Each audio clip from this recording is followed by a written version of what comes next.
We are starting to see our first attendees. So welcome to everybody who's coming in. 6 o'clock, so we'll nearly ready.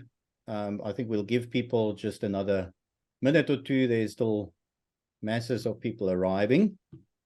You see, Klaus Nietzsche, I'm here, so we can start.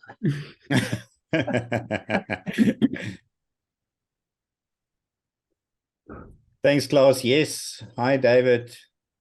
Yes, we have definitely switched on the chat. You can, everybody, if you want to, you can so long already say who you are and where you are. I would actually, we just now had the discussion here as panelists and said, between the three of us, we are in 3 different countries and in 2 different continents. So I'd love to hear where everybody is. So just maybe post in where you are coming from. Lots of German, Italy. I'm in South Africa. Teodora is in Spain. So Austria, that's a new country. We didn't have Austria yet. Good, Martin. I don't know if you want to start us off. I think there's people still arriving, but I think we might as well. Yeah. Okay. So welcome everybody to our webinar, Enhancing Project Success with Kanban Project and Program and Portfolio Management. I'm a board member from the PMI Germany Chapter, and we are one of the organizers of this webinar. So I would like just to introduce a little bit about the PMI Germany chapter, since I'm aware that not everybody has had the chance to learn about it yet. We are one chapter for all over Germany.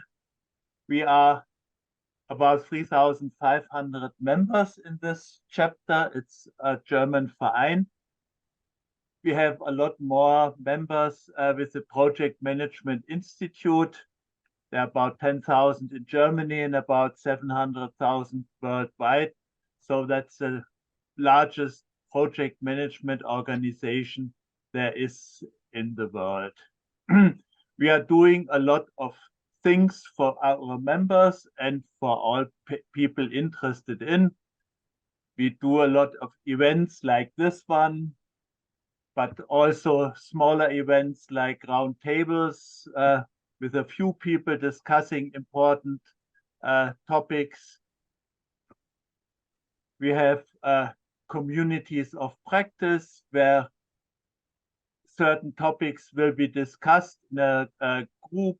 We have something because diversity is for us a very important topic. We have a female empowerment program.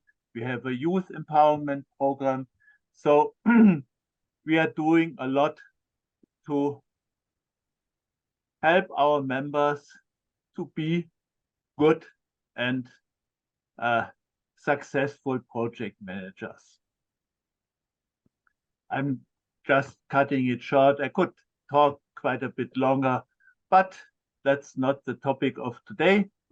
Today we have it as it's called straight from the author's mouth. So we are very happy to have Teodora with us and Mathias, who will take us through these Kanban concepts and tools during the next, I think, half hour, and then we will have a lot of time to discuss and ask and answer questions.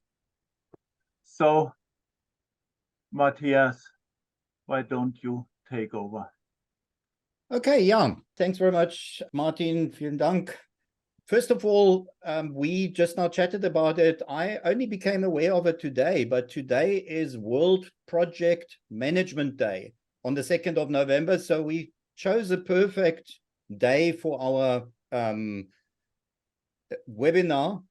But before we really go into that, just a few quick housekeeping things. This is a webinar, so you'll only see us and not each other, but you can still engage with us a lot. Most of you would already have found the chat. You can gladly work with the chat, and you'll see at the bottom, you've got 2 buttons there. You've got the chat, which is where you can talk to each other, and my colleague Mark Eschke will also be keeping an eye on there. But if you've got any questions, as Martin just now said, we'll have quite a bit of a Q&A. And if you've got any questions, please put them into the Q&A. That's the other button, because what will happen there is you will see when somebody posts a question, you can comment on it, and you can also, with a thumbs up, upvote it on there. And later on, when we come to the Q&A, I will then see which questions are most people interested in, and I'll start with those so that we can really start engaging. And also, as I said, I've kept the comments on that you can also look at the question. You can frame it a bit differently if you want to. You can put more things in, but I'll look at the Q&A. I won't really look at the chats. And we've also found that in the chat, questions do get lost. So please use, if you've got a question, use the Q&A. If you want to chat to each other, that's where the chat is for. And if you want to just make a quick comment. One thing I do want to use the chat for, and first of all, I will quickly launch a poll for you. And there's two things in that poll. The first thing is just to see who is our audience.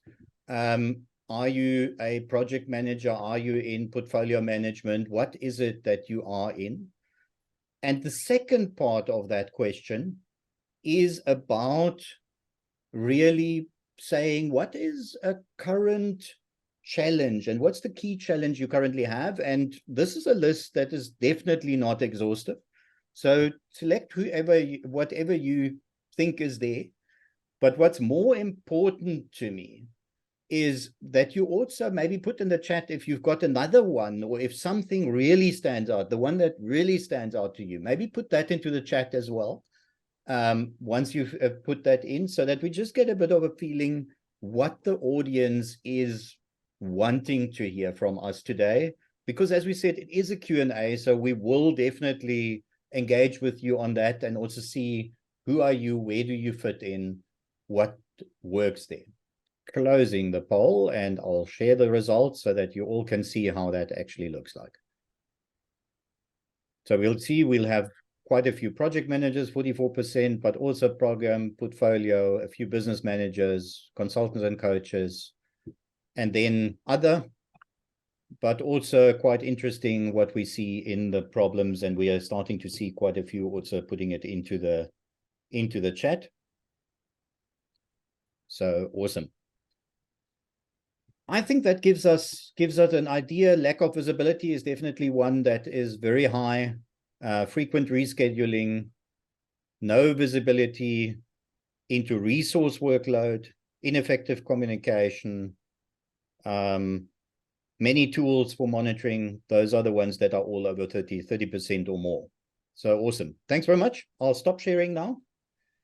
And with that, I mean, you've all read our bios and so on at the beginning, so I won't go much into the detail, but I'll rather hand over to Teodora now, and so that she can give us a bit of an intro to KPPM. And Teodora, welcome. I know this is a world first, because this is the first time that Teodora is presenting KPPM after the book has been released. It has been released end of last week to Amazon. She'll just now show you as well. It has been, I think, on the international one from Monday now. So it's really hot off the press. So welcome, Teodora. Thanks again for being doing this presentation, and the floor is yours. Thank you very much, Matthias. Thank you very much, Martin and PMI Germany. I'm really happy to join you today.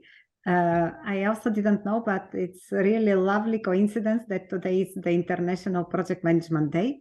And as Matthias said, it is only 1 week since we published the KPPM book. So I'm happy to share with you what you can find in it, what kind of the answers or ideas about solving what kind of challenges. And I would like to hear your thoughts, your questions, and chat about these topics, because I'm really passionate about them. So I have a short presentation. I hope to make it very quickly, just an overview of the Kanban project, program, and portfolio management. I know that some of you will tell me that maybe I miss another P in the abbreviation. Yes, it's right that another P is missing. I simply omitted it consciously just to avoid that we have too many P letters in the abbreviation. And also another reason for this is that in many organizations, we have project and program level, project and portfolio level, and only in larger organizations we have project, program, and portfolio level. So I hope that they accept this shorter version of the abbreviation. Okay, so very briefly about me, my background is computer science. So I started as software developer many years ago. Afterwards, I became a project manager. Later on, I became a process improvement consultant. And as a process improvement consultant, some of the processes were related to project management. Logically, I was using CMMI, Lean Six Sigma for software engineering. Afterwards, I was working for about 4.5 years with David Anderson, and we developed the Kanban maturity model, this book that you can see down here. However, the most important book when we talk about project management, it is the Kanban Project, Program, and Portfolio Management, because it explains the ideas of how using the ideas that originally came from the Kanban maturity model, how using an interconnected Kanban systems can help project organizations achieve success more straightforward in the organizations, and also how the organizations themselves can evolve using this model. So this is the book. It was published last Thursday, Friday, so only a week on Amazon. So let's start with the challenges that this book or this model addresses. First, I would like to tell that this book is based on the experience of many companies. We are going to talk about this later on. And it is defined, I decided to write it as a problem-solving approach to improving or to addressing the challenges in project, program, and portfolio management. And if we talk about the challenges in project and product management, typically what we hear, what we have heard in all our experiences with companies is the first difficulties is difficulty in having visibility of the status of work, visibility of the workload of the people that are involved in the projects, visibility and understanding of what is the real capacity and capability of the organization, starting from a team or a function, a business unit, then from a project team, and then for the entire organization. Then another challenge that is very interesting is the one related, associated with ineffective communication or ineffective coordination between the people in project teams or between different teams involved in larger projects. And this is very interesting because at the time when organizations complain from ineffective communication, they also share that they spend lots of time in meetings. So it's really very interesting how people can spend so much time in meetings and complain from ineffective communication. Another group of challenges are the challenges related to achieving predictability, collecting data, using appropriate metrics, and leading indicators that help projects, help programs, portfolios, and the entire organization understand what is the real progress of their endeavors and take actions well on time in order to be able to prevent risks from occurring, to prevent problems from occurring, or at least to meet all the deadlines, meet the important dates, and meet the objectives of the projects. Of course, the data are necessary for taking informed decisions. So it is important to have visibility, and visibility improves a lot the decision making. However, the visibility and having good data, real-time data, improve the decisions, makes them a lot more precise and correct. So this is the second group of challenges that we address in the KPPM model. And the third group of challenges is the one related to project organizations and their need to adapt and evolve continuously in the changing business context. So they need to develop these skills to learn from their experience, to learn from everything that happens in their context, all the events that are occurring and how they affect the development and the delivery of the projects and portfolios, and of course be able to conclude some actions that will help them to improve their processes, to improve their actions, and react and respond better in future occasions. And it's not only about responding or reacting, they also need to be able to anticipate some actions. So they have to, they are willing to develop this ability to anticipate changes in their project and organizational context in order to prepare better and take advantages from some changes that occur. Okay, so these are the three groups of challenges that I address in the model. If we have to summarize them, typically the organizations say that they need to be more agile and they need to be more adaptive. They want to develop their agility and their adaptability. And if we study, this is included in the book, but if we study the root causes for all these challenges, we will see that at the end, there are 3-4 root causes that if we address them, we are resolving, in fact, all the challenges. And something more, if we do not address these root causes, the organizations feel like trapped in vicious circles that are the dependencies, the interrelationships between all these challenges. And in fact, addressing these root causes is related to 3-4 things. 3 of them are related to developing organizational agility. And this is achieving fast feedback about the situation in a business unit, in a project, in a program, portfolio, situation in the requests from the customers, in the interactions with the suppliers. So all this fast feedback is important precisely for making right decisions and responding adequately to the situations that have developed in the organization. Then making rapid decisions, quick decisions, because if we have fast feedback and we do not make fast decisions, definitely the reaction, the response to the changes that have occurred is slow, and in fact we do not gain agility. And in addition to obtaining fast feedback, being able to make rapid decisions, quickly and accurate decisions, of course we have to enact the decisions. We have to put them into practice in order to achieve, to go towards the desired outcomes, the desired objectives for the organization.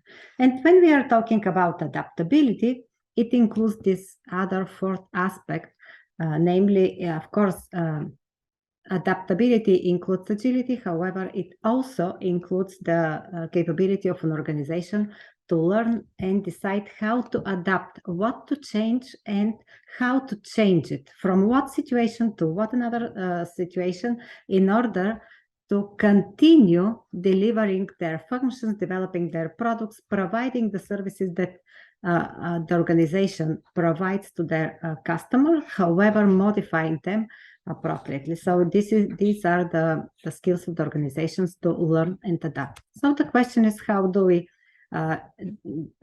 address, what kind of practices and other ideas we include in the model? And before going into how we resolve these challenges in the model, I would like to mention that KPPM is not another project management method. It is not going to substitute project management body of knowledge. It is not taught like this. However, it complements the project management body of knowledge. Now you're going to see how. But overall, KPPM, the Kanban Project and Program and Portfolio Management Model, is a collection of principles, practices, and cultural values. And it is focused on resolving these challenges that we have just seen at their roots. And it is focused also on improving the outcomes. So always the outcomes that an organization achieves is the indicator whether we are going in the right directions, whether we are achieving the results, the outcomes that the organization needs and expects to see as an improvement from all these activities. And also it is a model, it's not a method, it is a model that guides the organizational evolution. It is important to understand this because now if you see the practices that I have defined in the model, you might think, well, these are too many practices. So you'd better think that now we are going to explain it, that it is a model that describes the steps, the different stages in the evolution of the organization, and at each level, the organization introduces, select the practices that are appropriate for their evolutionary level and to the challenges that they can address at this level. So very briefly about the principles. The first principle, of course, is providing visibility. Providing visibility and engaging the entire organization in developing and a holistic understanding of what is the status of work that they are developing, and also how the interactions between the business units, between the teams, between the individuals that are involved in the projects, programs, and portfolios affect the achievement, the development of the results that the organization pursues. So it is very important to develop this holistic understanding, thinking in the organization in order to be able, as a first step, as the first factor to improve the agility of the organization. Then enable focused work. Ensure that all the people are able to work focused on what is important, what is the best usage of their time at this moment, and of course make decisions that are oriented, that are related to the needs of the customers and the business purpose of the organization.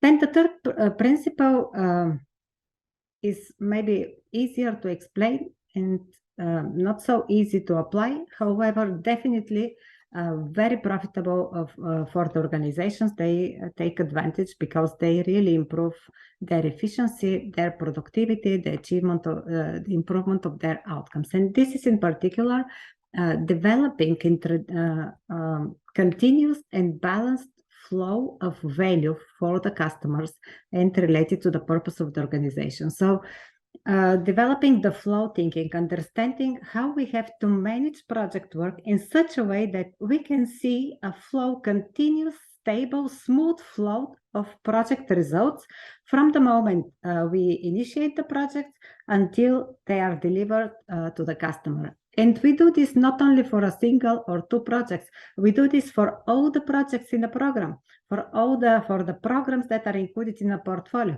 So stabilizing or balancing this flow of work across the entire organization it might look like a challenge. It is possible, however, many organizations have achieved it already, and this is the key, together with visibility and the focus work, this is absolutely the key for achieving success at portfolio level. Then feedback. Of course, if we are introducing the systems thinking, holistic thinking, and understanding of the work in the organizations, we are providing quite a lot of feedback to the organization. However, as any systems, organizations need their feedback loops to ensure that the entire system works properly, works well coordinated, well synchronized, and therefore, we need the introduction of the achievement of fast feedback about all the from all elements of the organization seen as a system to ensure that we are developing all the projects at program and portfolio level in a synchronized manner and focused again on the customer needs and the business purpose of the organization.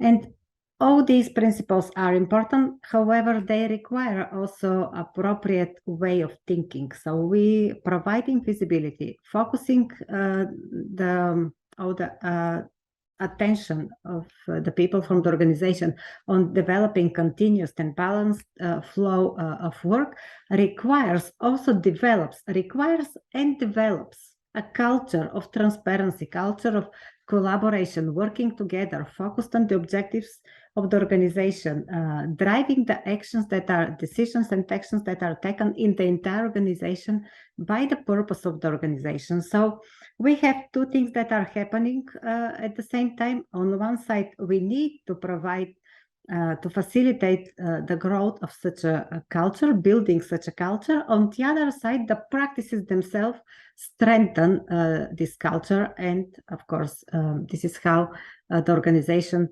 takes more benefits from the model.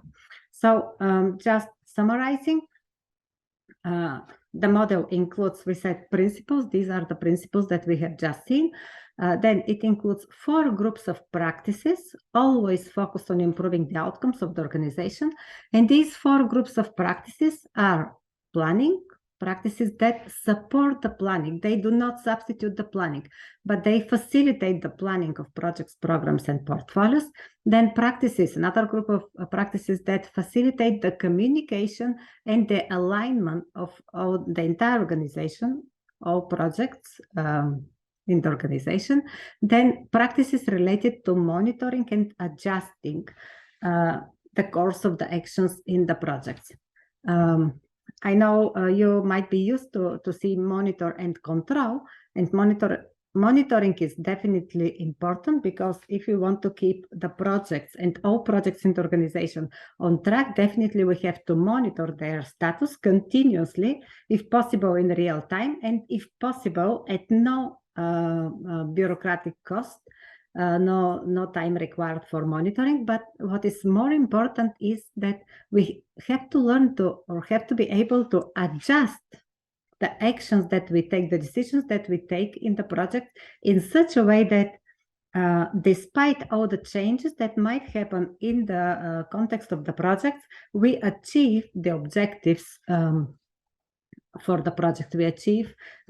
We accomplish the criteria for different milestones or other important dates in the projects, and overall the project objectives. And the 4th group of practices is this one, learn and adapt, which is related to developing the skills of the project teams and organization, to learn from their experience, to adapt their processes to the characteristics of the context in which they're developing their business, and do this continuously, because the business context will continue changing and evolving. Therefore, the organizations have to develop these abilities to adapt continuously to the new context of their business. And as I mentioned, all these 4 groups of practices, organizations do not have to think that they are a checklist, or that they are something that have to be adopted all at once. So I have defined 4 evolutionary levels. Why evolutionary levels?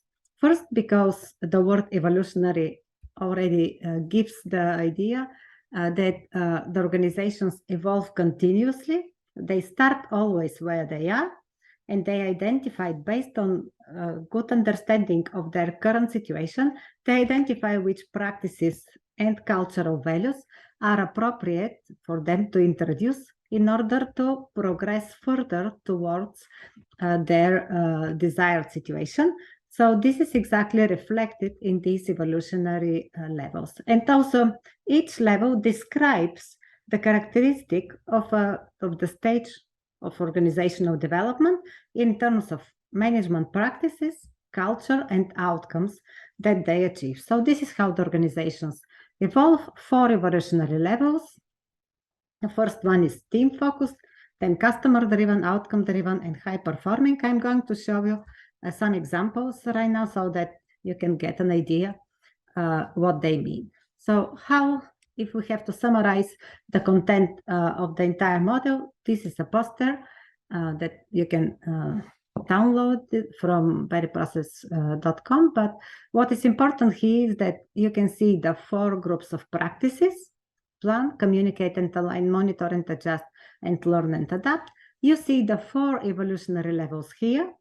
And for each one of the evolutionary levels, you can see also the scope of the practices. So you can see that a team-focused organization is mainly focused on managing the deliverables, understanding how we do the work, what is the work that the people in the business unit, for example, or in a team are developing currently. Then in the next evolutionary level, the focus expands and gets up to the project level, then program level, portfolio level, and business lines up to evolutionary level 4. And for each one of the evolutionary levels, you have here the cultural values that emerge at this level, that develop naturally. So we the purpose of this model is to resolve, to help the organizations address the challenges, but gradually introducing practices and having the will to achieve these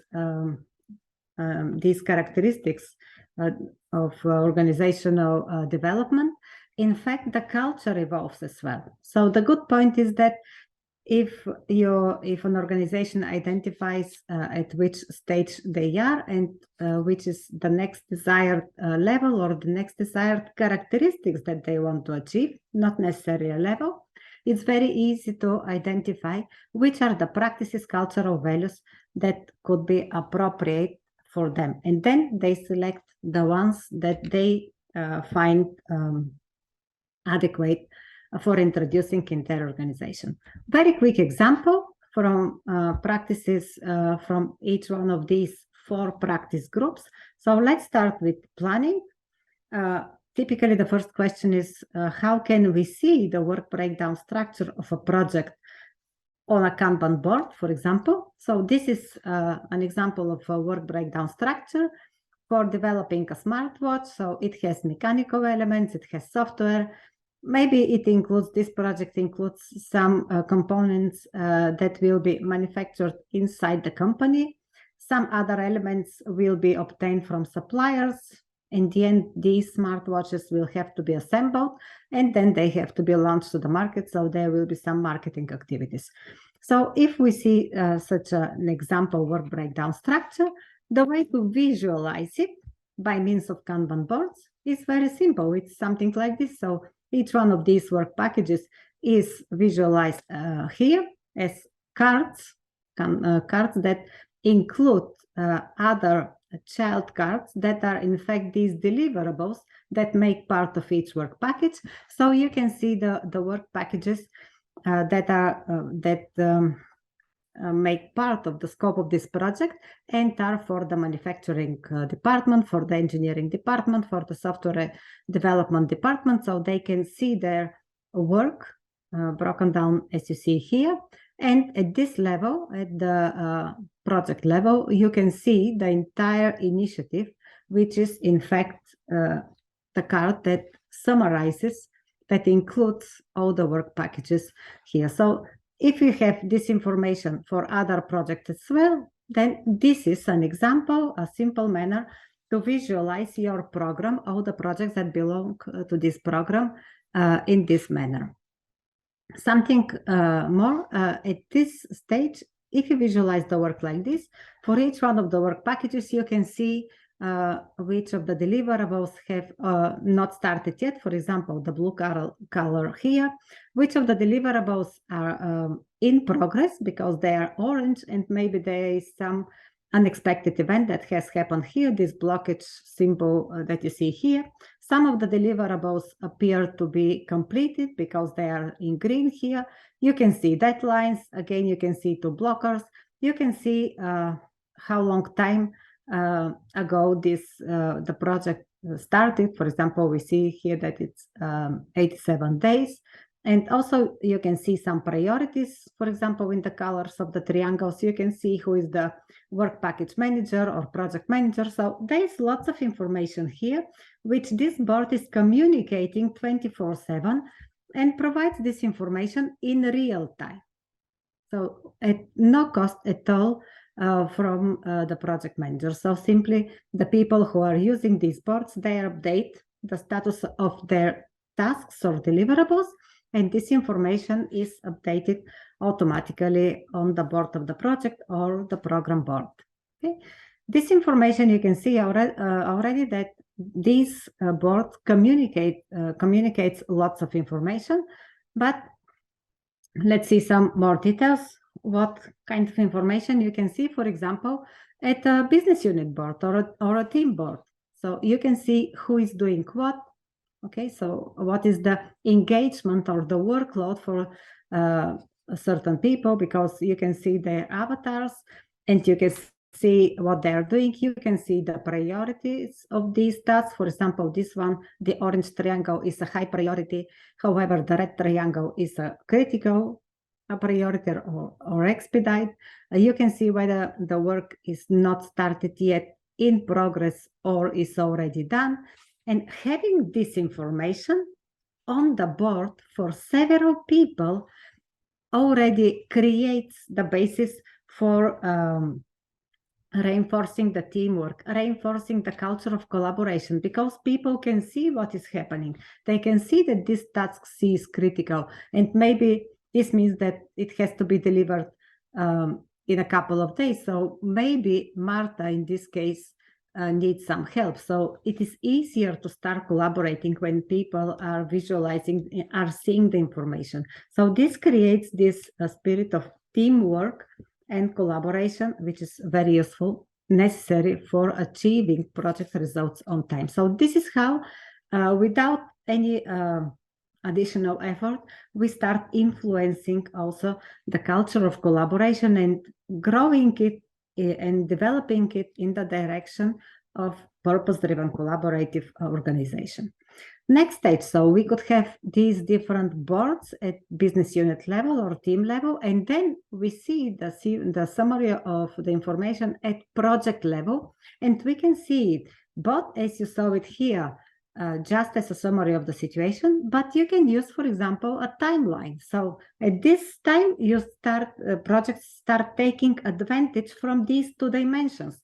They see the progress of the project on the timeline, what we are used to see this on Gantt charts, and as well they can see the progress of the deliverables or tasks in their process, the process for developing a certain type of work. So this is the absolutely full information that projects need in order to make adequate decisions. So they are start taking advantage from seeing and having information about the status of the project in the time dimension and in the process dimension. And also when organizations are able to see the work in different business units and the dependencies and the contribution of each business unit to the project, then this facilitates the development of a common purpose orientation, understanding what is important for us. When is this project due to? So what do we have to do in order to deliver it by May 10? So this defines joint objectives and focuses, aligns the work of the organization on achieving these objectives across the project. And you can see and build similar Kanban board very easily, on which the organizations can see their strategic objectives or portfolios that are related, associated to the implementation of these strategic objectives, strategic initiatives. Then they can see that this portfolio of projects or this collection of strategic initiatives includes several programs. This is the program that is initiated because of the definition of this strategic objective, And then this program includes several projects, so we can see which are the projects that we are running, we are conducting as an organization as part of this program. And we understand that we are running these projects because this program was defined in order to achieve this determined strategic objective or portfolio objective. So very easily, you can see all the work at all levels of the organization, strategic or portfolio, program, projects, and down here you can see that these cards are in fact developed or are included, are managed at the business unit level. So this creates a connection top-down and bottom-up connection between all the explaining all the work that is run in the organization. And what is very important is that it provides instant visibility and information about the status of work, which deliverables or work items have been started, that are in progress, that are blocked, maybe delayed, when they were started, who is in charge for this. So all this information and all these dependencies, visualizing them, provides this context of understanding what is the situation, the current situation of all our projects in the company right now, and then making decisions adequate, taking into account all these facts about the situations of the project. Monitor and adjust is the third group of practices, and of course, monitoring is a lot facilitating by visualizing the status of one project and several projects, all the projects in the organization. However, visualizing only is not enough. So the other part that the practices of monitoring and adjusting the course of the projects bring are in fact the usage of data, and data that are related to responding to the key questions that we make in project management. Questions that come from the customer: how long it will take you to deliver a project, how long it will take us internally to develop a certain type of work, in order to make sure whether we are confident in delivering it to the customer within a committed time.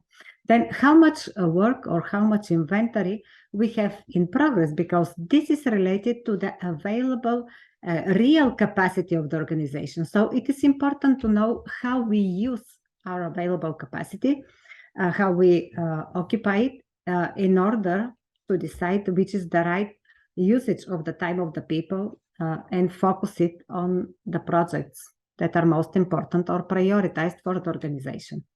And also metrics or data related to the performance, to the throughput of the organization. This is the capability of the organization. So these data answer questions related to how much work of a certain type can we deliver in a given time. So very important for planning the projects and achieving predictability.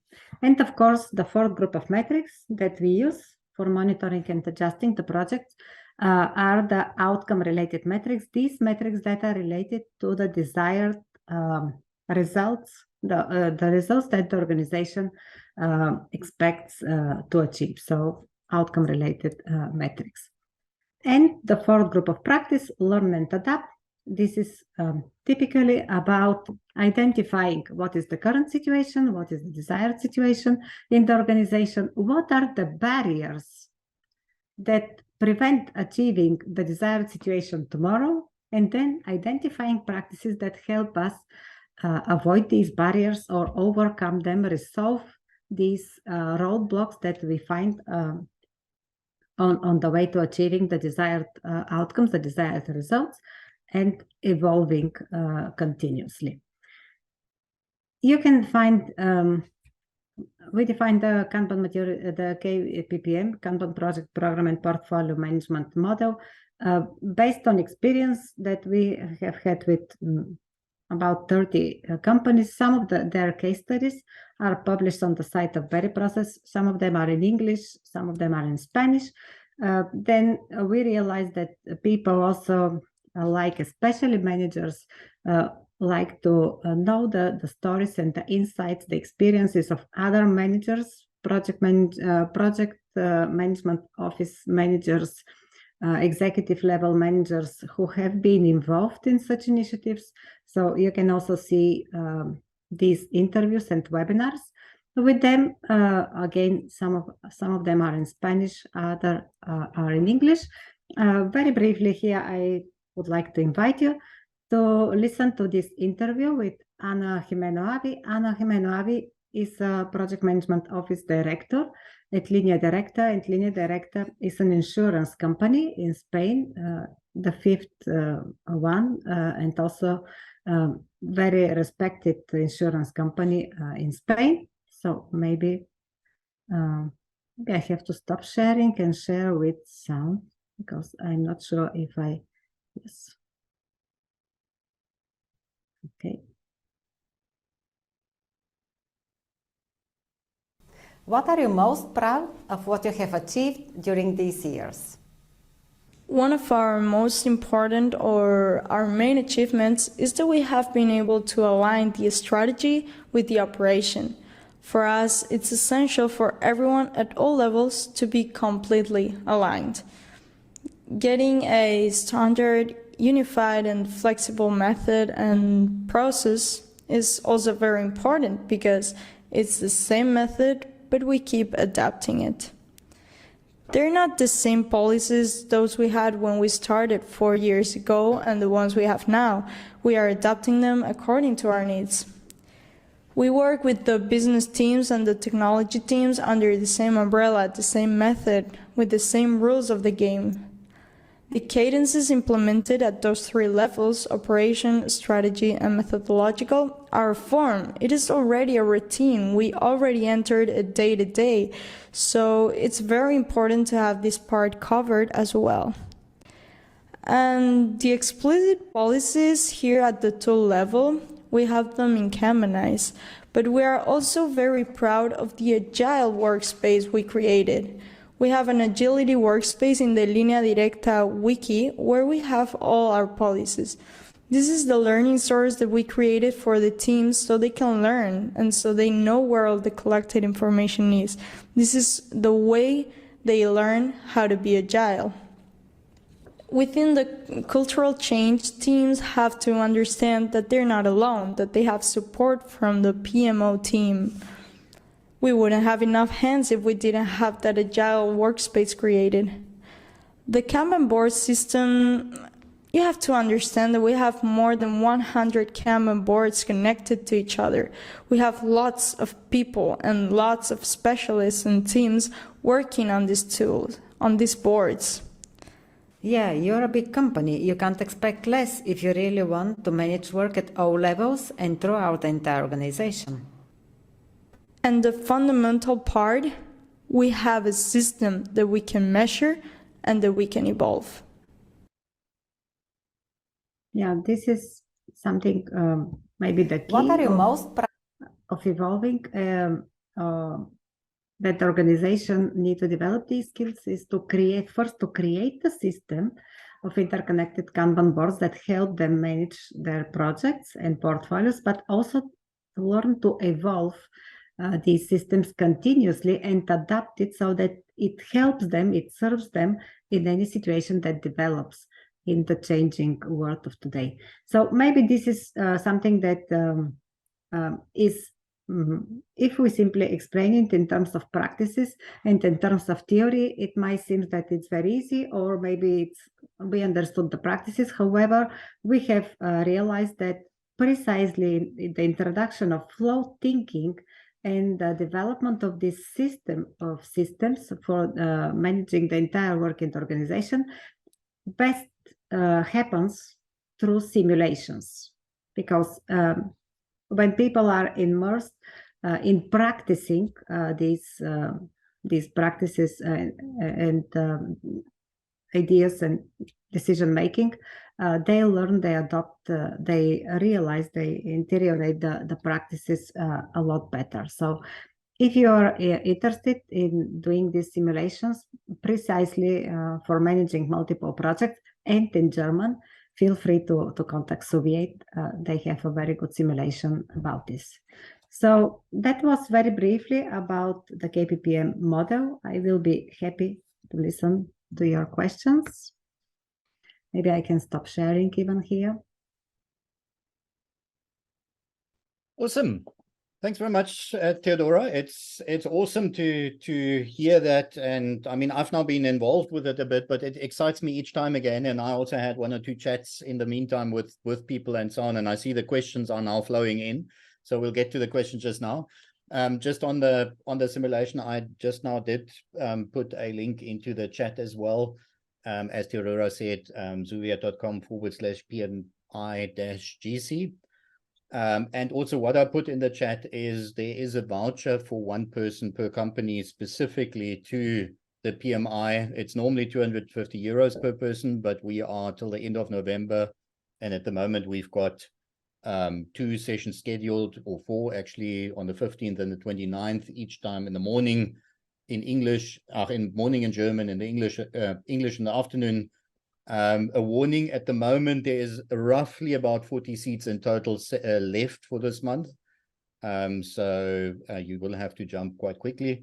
But other than that, please play around. You would also have seen, I was asked early on what software was used. I put that into the answer directly because we didn't need to ask that specifically, but it is Kanbanized by Business Map, which Teodora showed it in. It's obviously not the only tool, but both Teodora and I love this tool. So that is where it's coming in. But let's get to the question. And before we go to the real question, I just have one thing. I mean, it was now a mouthful, and you already gave a few examples, but often when people see that poster the first time, they get totally overwhelmed and say, really, where should I start with this?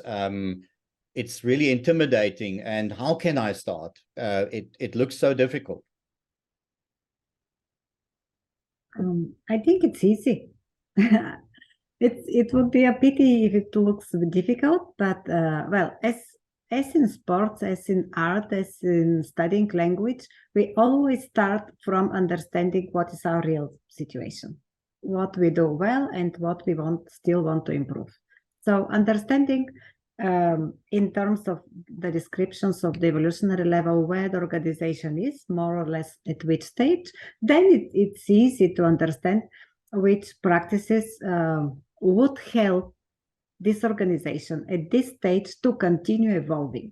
So it's usually, it would be just reading the descriptions of the evolutionary levels, get a rough idea where we are as an organization, and then look which practices would be appropriate for resolving the challenges for this level. That's the whole idea of defining evolutionary levels, precisely to avoid that people or organizations think that there are so many practices and we have to implement all of them, which is not like this, or maybe we don't know where to start with. So always identify where you are in terms of practices, management practices, cultural values, define where you want to go, which are your objectives, and start selecting the appropriate practices, and together with this, develop the appropriate cultural values in the organization, of course. Okay, awesome. I hope that helps those of you who've been thinking, how do I now start? Because that's the first question I always get. But then let me go into the questions directly. And as I said just now in the chat, in the Q&A, you can upvote the question. So if you see that there's a question you definitely want to see, upvote it. Otherwise, I'll just start from the top.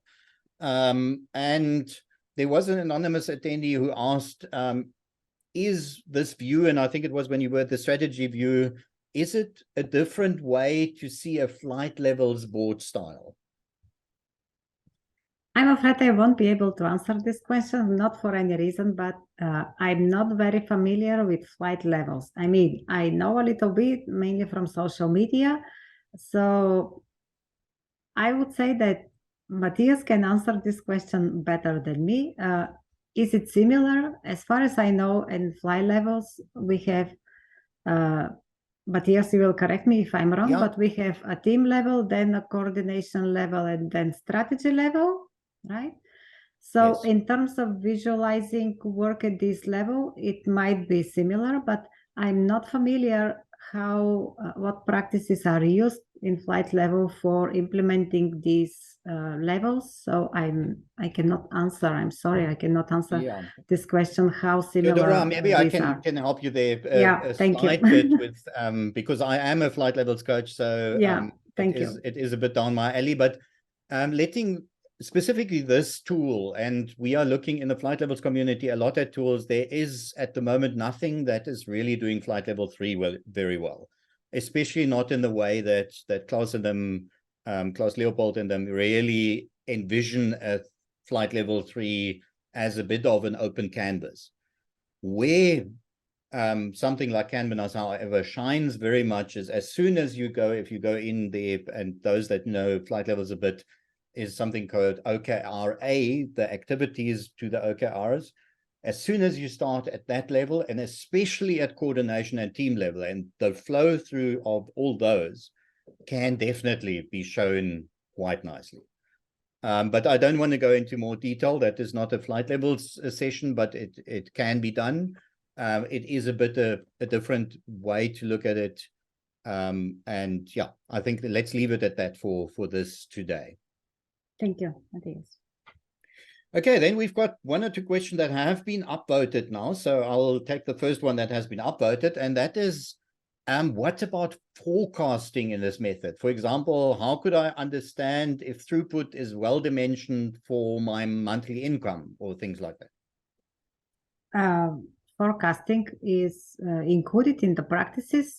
It is included. The practices for forecasting are included at evolutionary level 4. This doesn't mean that you cannot start applying them earlier.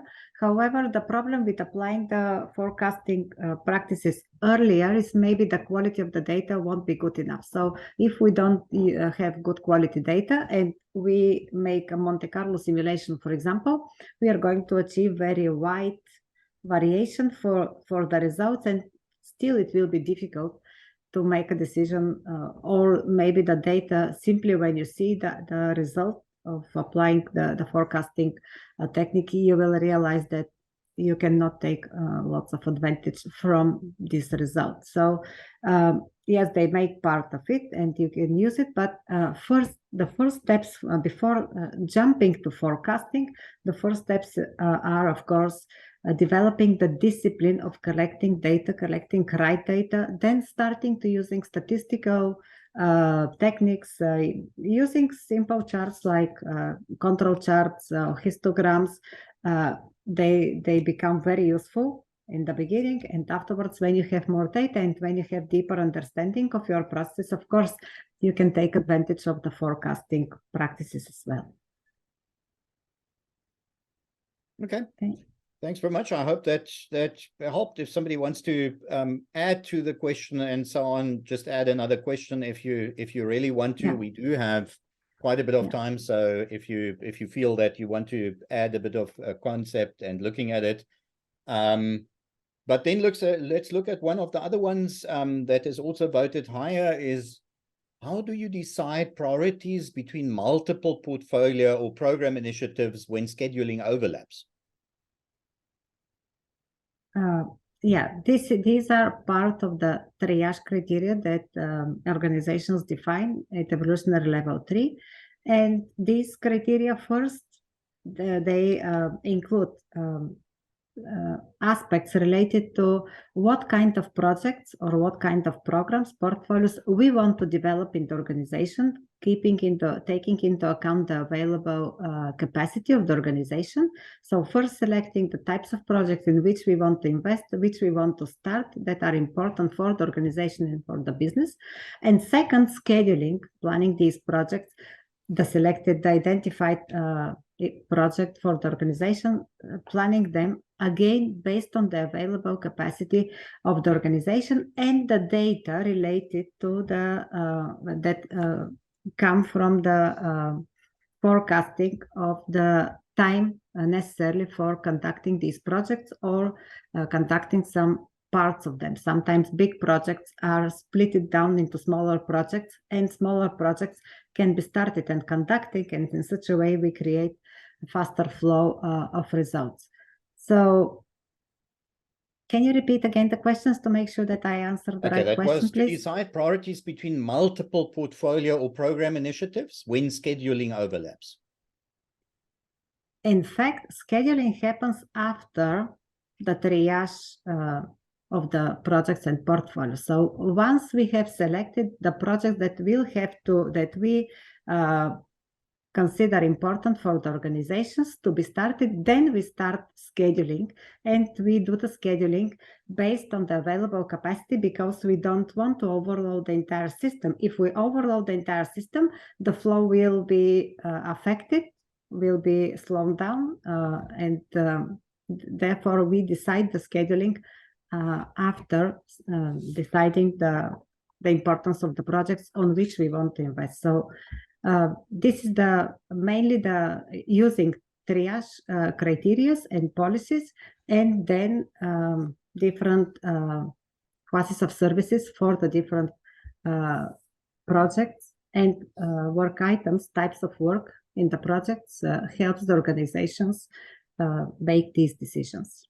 Of course, seeing the entire information on a board, all the portfolios, and seeing the projects that are currently in progress helps a lot making these decisions. So these decisions are not made just looking at a list of projects and thinking what is important for us. We always look at the portfolio board, and we see the entire information that it visualizes. So all the people that are involved in the decision making have good information about the context, about the real situation in which the organization is.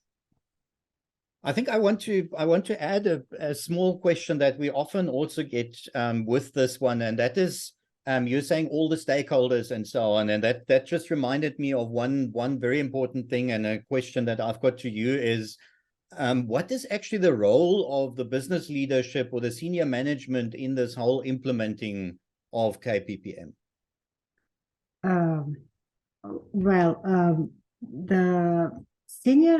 The role of the senior management or the business leadership in the implementation of KPPM is key from day one, from the decision of introducing or piloting some practices from KPPM in the organization. Because first, the senior level have to be convinced that we need to introduce this visibility in the status of work. We need to introduce transparency in what is the situation of the work, in making joint decisions about everything that relates to the projects, to the portfolio. So growing this culture of transparency and reinforcing the development of visibility of the status of work in the entire organization is responsibility of the senior management or the business leadership. After that, of course, the business management, the business leadership has to support the introduction, the development of the entire infrastructure for providing these facilities to the organization, facilitating the development of the system of interconnected Kanban boards. Then the senior leadership as well has to facilitate leading, creating meaningful conversations, looking at the boards and identifying whether we are talking about the right information. Do we see all the information that we need for making decisions? If we don't see all the information needed, how can we facilitate it? And if we have visualized the biggest part of the information, and still there are additional information that has to be discussed in meetings, therefore we have the feedback loops or these cadences that Anavi was talking about. So it is important that we conduct these feedback loops in a disciplined manner, in such a way that we always have meaningful conversations, straight to the points that are important for discussing in the organization and making decisions. And also business leaders that we have met and we have worked with in the organizations, they say that using these practices, in fact, has helped them a lot engage the people in the organization in not only developing the work, but also suggesting improvements about how the work can be completed in the project, improvements about the processes, improvements about the policies of the organization. And another aspect that is very important for the business management is and helps engaging people is that when we have visibility of the work status and how people are involved in conducting this work, it is a lot easier to start recognizing what people are doing, how they are involved, how they contribute to the development of these projects, and this creates a culture of trust and engagement in the organization. So the involvement of the business management, of the business leadership for the introduction for KPPM has two effects. On one side, of course, they have to lead, they have to facilitate the introduction of these practices, but also they use all the outcomes that they obtain from the introduction of these practices to increase the engagement of the people in the work that the business has developed, and also to grow this culture of purpose orientation and collaboration. Awesome. And we do have quite an audience, and I don't know, you touched a bit on it now, but we do have quite an audience of the PMs and PMO people here and so on. How do they engage with that? What's their role, and also with relation to management and so on, and also in the KPPM? Usually, if in the organizations, if we have project management office, they are very actively involved from day one in introducing this way of thinking and these practices, these tools in the organizations. They work very closely with the business leadership, because starting from evolutionary level 1, if the organization is committed to start using Kanban boards for visualizing work at department level, at team level, usually the project management office people are the guys who facilitate, who help in designing properly the boards, in introducing the people in how to use the board, how they visualize the work, how they make decisions at team level. Then at the next level, at evolutionary level 2, the project management office, this is also what Anna said, they wouldn't have enough abilities to help the entire organization when the solution starts growing in the organization. Therefore, the project management office typically helps in defining the policies in such a way that all the people who need access, who have to learn and apply these policies, know where to find them, know how to use them. Also defining the processes at evolutionary level 2, we define the end-to-end process for managing the project workflow from the beginning till the final delivery to the customer. And again, developing this customer perspective, defining correctly this end-to-end workflow in order to reflect the process, the entire life cycle for the project, and all the processes for developing different deliverables, different types of work. Here is where the project management office helps a lot. Also, data collection, collecting good quality data in order that we can use them for forecasting. We need, again, the project management office here to facilitate and to support the introduction of these practices in the organization. Then the project management office members support the people in understanding the graphics, interpreting, making decisions, introducing this database decision making in their routines. Again, very strong involvement of the project management office. And at evolutionary level 3, of course, something that we mentioned just before, defining these triage criteria and policies, defining the classes of services that are used for prioritizing processes, for deciding what to do first, what to do next, and what maybe not to do. So all these criteria, the development of these criteria and policies is typically facilitated by people from the project management office. And afterwards, at level 4, the project management offices focused more on facilitating all the tools for forecasting, for improving continuously the processes in order to improve the efficiency of the workflow, in order to eliminate waste in the processes, and in such a way improve the economic results of the business and the outcomes of the business. So quite a lot of work for the project management offices. The good point is that we have met organizations who in the very beginning were saying that the project management office members were mainly doing like paperwork, collecting reports, project status reports, and afterwards they realized that they became involved in work that is facilitating the decision making in the organization, which was a lot more engaging, more interesting for them. So I think it's rewarding. And similarly, the role of the project manager, not project management office, also evolves through the model. So in the beginning, we have to, when we are introducing at level 1, only a board at a function level, department level, team level, the role of the project manager is to help the people understand that the board is not for managing people, it is for managing the work.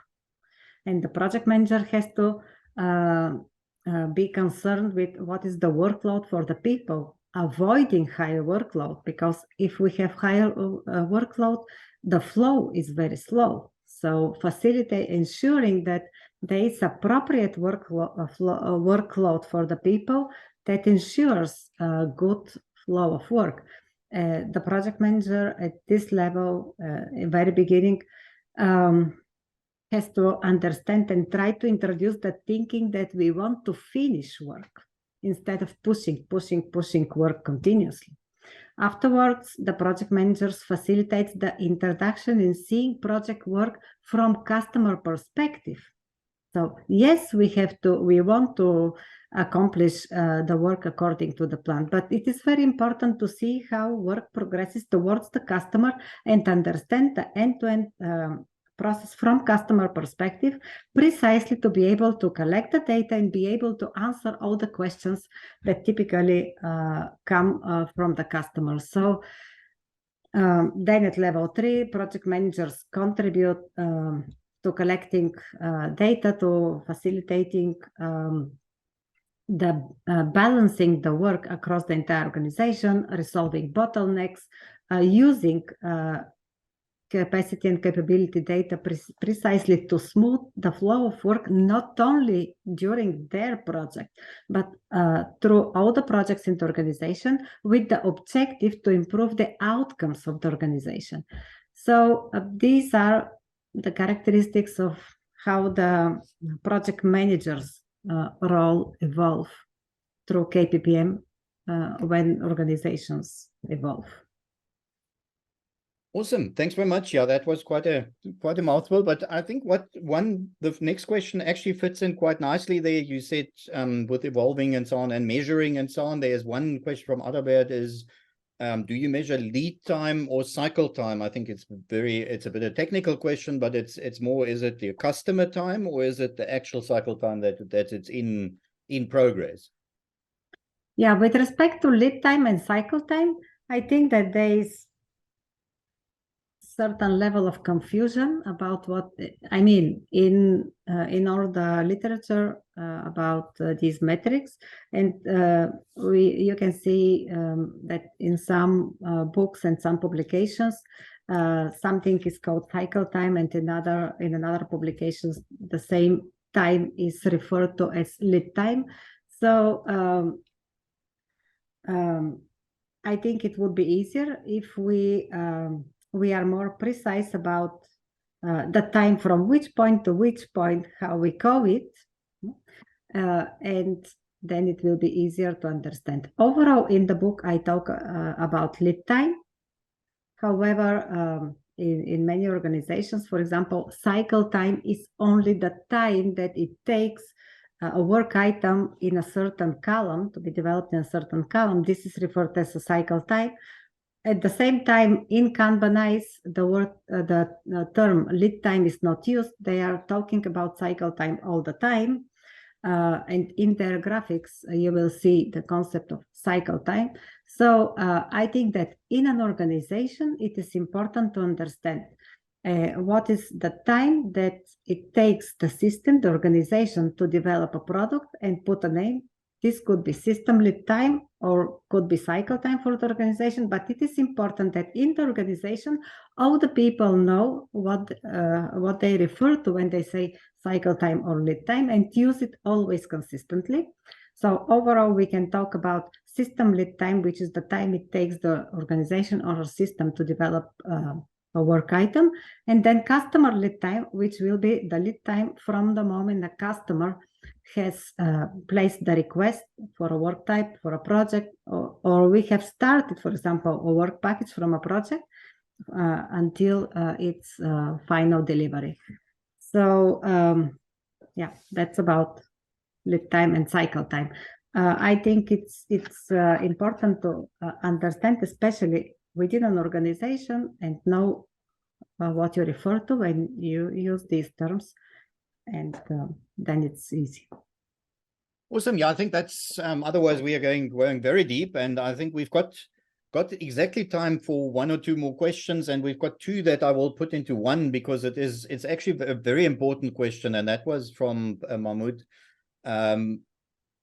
Who has access to update Kanban boards for project progress? Are the team members able to go on there and update, or is that the superiors, or is it the duty of the project manager alone? Who actually does that, and how? I would also say, how does that report through? Because I think that's a very important point of this whole thing as well.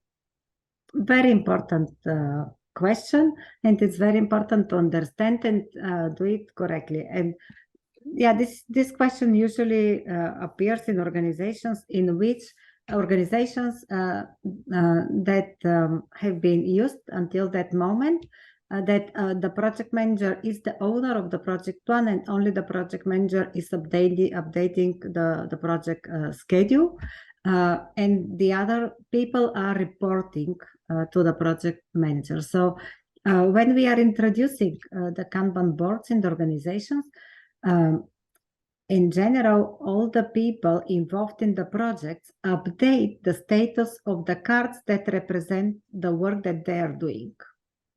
Okay, so, and the idea is that if all the people, if all project members take care that the cards that represent the work that they are doing always displays the right status of their work, then obtaining the project status information, the project status report, important for monitoring the status of the project, is obtained just immediately, instantly, simply because all the project members have updated correctly the cards that represent the work that they are doing.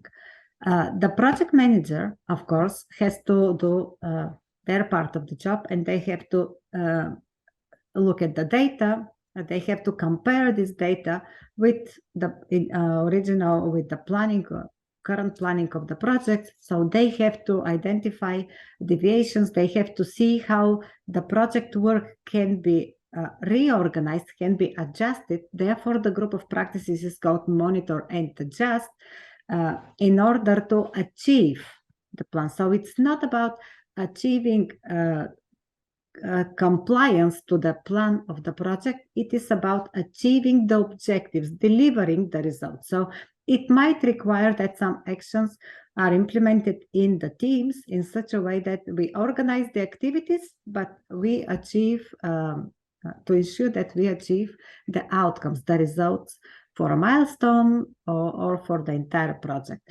So I realized a bit late, because in the beginning, when we work with companies who are very enthusiastic about introducing these practices, that was never an issue. However, afterwards, I realized that in some companies, the fact that the people have to update the information of their cards, their work on the boards was kind of a little bit weird for the organization, but this has never been a problem. So people are disciplined, people are responsible enough, so they update the cards that represent the work that they are doing. And this is how collectively they develop and sustain the overall picture of the status of the project, always updated. I think what's quite important to say here is also, I mean, it is the status and so on, but yes, the PMO has to do a lot to understand, and also the managers and so on. But one of the pain points that was named, and that I think got something like 44%, was that we've got too many tools and we've got reports everywhere and we have to spend so much time. And as you could see with Teodora's a few screenshots she gave, if you've got a correct tool that flows through, the top will always be updated. It will show exactly, and you can put dashboards, you can put BI tools on top of it. And I think, if I'm not mistaken, Business Map has got, or not mistaken, I know it, but they have got one big client that said alone this not having to report saves them about 20 million euros a year. Just because they lose it, they don't use that time, and they've got a lot less meetings and so on. And that doesn't even involve anything else, because nobody has to update those tools. Once you set up the dashboard correctly, obviously you need to understand it, but you can set it up in a way that business management understands it. You don't have to update each time. Yeah. Usually companies reduce the number of tools they use, because in the Kanban boards that I showed you, you have the timeline, you have the processes, you have the data about the time. People can log data and log even effort and materials in the cards. So you can get even effort, especially effort information from the cards. So you don't need a reporting tool, because everything is on the board. So companies who are using PowerPoint reports or Excel project status report in Excel, I mean in this tool, or even in Word documents, they stopped using these tools.